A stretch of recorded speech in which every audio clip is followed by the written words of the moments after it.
कविता अपने माता पिता की बहुत लाडली थी। 3 बड़े भाइयों की बहन थी। कोई भी चीज़ मांगने पर उसी वक्त सामने हाजिर हो जाती। पूरे घर में रूप था उसका। पूरे परिवार और नौकरों पर राजकुमारी की तरह जलाती थी कविता। स्कूल में भी पूरा रौब था उसका। बड़े घर की लाडली जो थी वह। ऐसे ही उसने कॉलेज में दाखिला लिया। उसके ठाट बाट बड़ी गाड़ी में आना जाना, हर दिन नया फैशन देखकर हर कोई उससे दोस्ती करना चाहता था। थोड़े ही दिनों में उसके बहुत से दोस्त बन गए। पूरे कॉलेज में उसकी अपनी ही एक पहचान थी। इन दिनों उसके घर एक रिश्ता आया। खानदानी लोग थे और पापा की पुरानी जान पहचान भी थी उनके साथ। कविता के साथ कोई ज़बरदस्ती नहीं थी, पर कविता ने फिर भी हाँ कर दी, क्योंकि वह अपने परिवार से वह जानती थी कि वह लोग उनका अच्छा ही सोचेंगे। लड़के का नाम था राज। राज काफ़ी पढ़ा लिखा और समझदार लड़का था। ससुराल वाले भी बहुत अच्छे थे। ससुराल में कविता की जगह वैसी ही थी जैसे ही मायके में। कोई भी कार्य सलाह के बिना नहीं होती था। सबकी लाडली बहू बन गई थी वह। फिर उसके घर एक बेटी का जन्म हुआ। राहुल कविता को जान से प्यारा था। पोता पाकर ससुराल वाले तो भूले नहीं समाते थे। कविता कभी कभी सोचती कि उसकी किस्मत कितनी अच्छी है।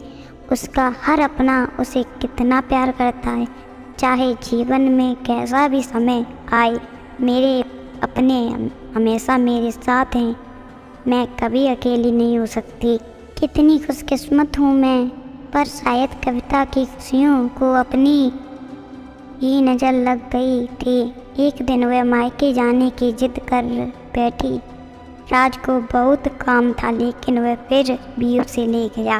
रास्ते में उनकी गाड़ी अन्य गाड़ी से टकरा गई। कविता, राज और राहुल बहुत बुरी तरह से जख्मी हो गए।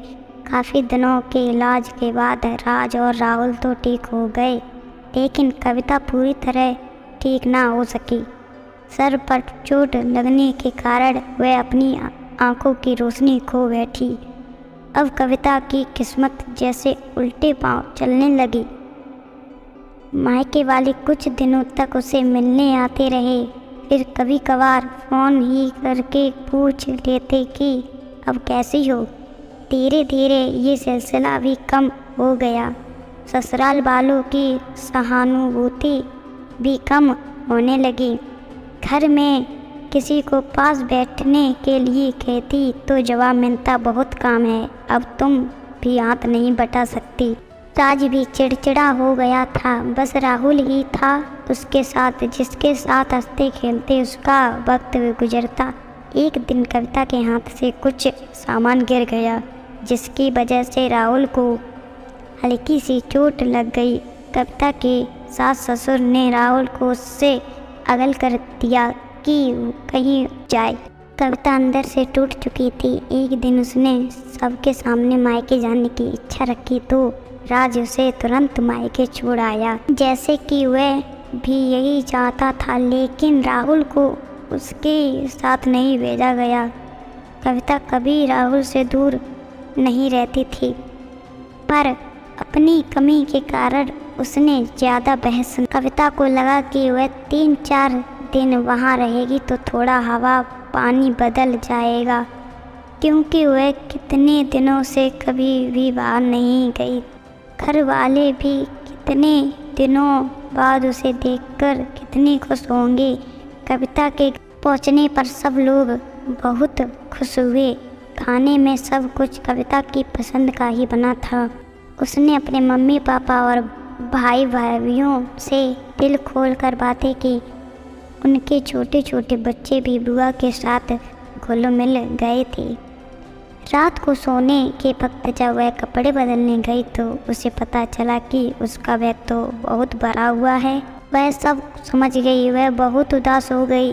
कुछ दिनों तक तो सब ठीक रहा, फिर ऐसे सब बदलने लगा। सबका व्यवहार बदल रहा था। वह लोग जैसे थक चुके थे उससे। सब लोग घुमा फिरा कर पूछने लगे कि राज कब आ रहा है उसे लेने। वह बहाना बना देती, जबकि वह जानती थी कि उस घर में अब उसके लिए कोई जगह नहीं। कविता से चलते वक्त कुछ ना कुछ नुकसान हो जाता। थोड़ी बहुत टोका टाकी उसे सुनाई देती, वह टाल देती। एक दिन उसके हाथ से लगकर एक कीमती फूलदान टूट गया। छोटी भाभी ने बहुत हंगामा मचाया।